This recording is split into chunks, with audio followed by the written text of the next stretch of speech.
সুন্দর একটি আয়োজন সোহানা ইন্টারন্যাশনাল অ্যাওয়ার্ড, এটা সিজন 2। এটা এর আগের বারও আমি পেয়েছি, আজকে আবারও পেলাম ফ্যাশন ডিরেক্টর হিসেবে। সো অবশ্যই ভালো লাগছে। অনুষ্ঠানটি সুন্দর গোছানো ছিল, সব কিছু ঠিকঠাক ছিল, তবে আস্তে আস্তে করে আরও ঠিক করতে হবে। কিছু তো মিসম্যানেজমেন্টের ব্যাপার স্যাপার থেকেই যায়, তো আস্তে আস্তে করে হয়তো বা ওরা এগুলো রিকভার করবে। সামনেগুলো দিনগুলোতে এই প্রবলেমগুলো হবে না। অবশ্যই ভালো লাগে।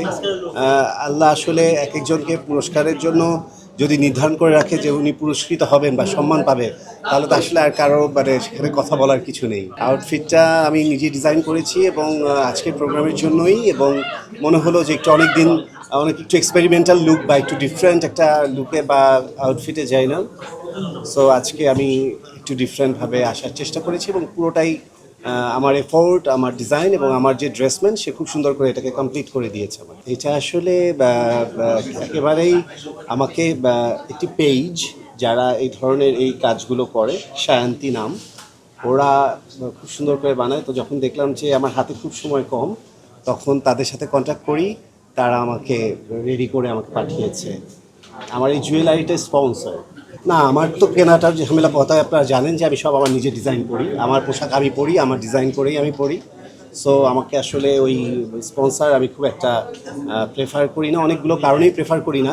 কারণ আমার কাছে মনে হয় যে স্পন্সরের যে বিষয়টা, এই বিষয়টা আসলে ব্র্যান্ডগুলো, আমার মনে হয় যে পোশাকগুলো, এই কথাটা আপনি বলাতে ভালো হলো যে এই পোশাকগুলো আপনারা দেখেন যে সবাই পরছে, একই পোশাক অনেক তারকারা পরছে, এরপর আবার সেটা কাস্টমারদের কাছে সেল করছে।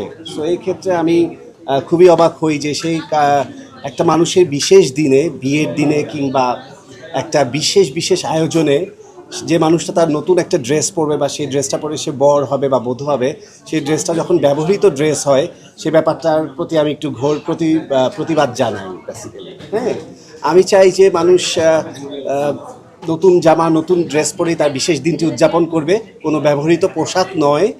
আর যে ব্যবহৃত পোশাকগুলো ব্র্যান্ড ওনাররা স্পন্সর করে থাকে, সেটা আসলে বেসিক্যালি আলাদা একটা সেক্টর রাখা উচিত, আলাদা সেকশন খোলা উচিত, যেই সেকশনটা শুধুমাত্র তারকারা পরবে এবং তারকারা পরে তাদের ব্র্যান্ডকে বা তাদের পোশাকটাকে বা জুয়েলারিটাকে প্রমোট করবে।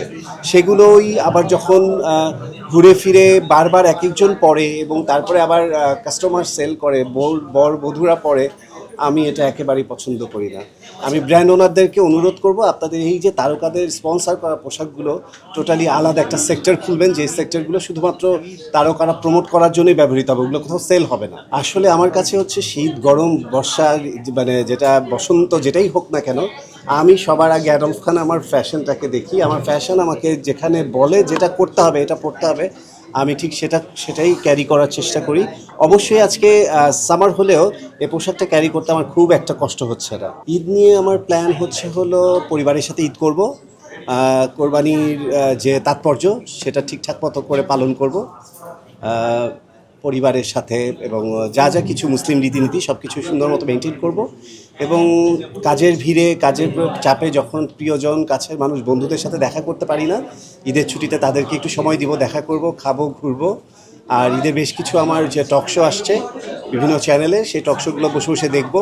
আমাদের প্রতি বছরই কোরবানি দেওয়া হয়, এবারও তার ব্যতিক্রম হবে না ইনশাআল্লাহ। আমি হাটে যাই না, আমার যাওয়া হয় না, আমার ছোটো ভাই যায়, আমার কাজিনরা যায়, সবাই যায়, বাট আমার হাটে যাওয়া হয় না। আর আপনারা কি মনে করেন যে আমি এখন হাটে গেলে রক্ষা আছে? আমি গরু কিনবো না ছবি তুলবো? সো আমি আসলে হাটে যাওয়া না, তবে আমি পুরো ব্যাপারটাকে উপভোগ করি এবং আমার বাসার পাশেই প্রচুর হাট বসে, যেতে আসতে যতটুকু দেখা যায় দেখি এবং এনজয় করি। মজার বিষয়, আমাকে দু একটা ওই যে গরু বিক্রেতারা বা গরু ব্যবসায়ীরা নক করেছে গরুর হাটকে প্রমোট করার জন্য, তাদের গরুকে প্রমোট করার জন্য। এটা একটা নতুন পলিসি, গত বছরও দেখেছিলাম।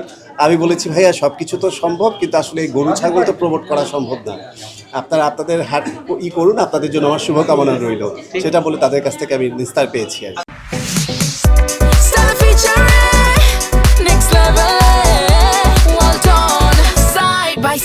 Free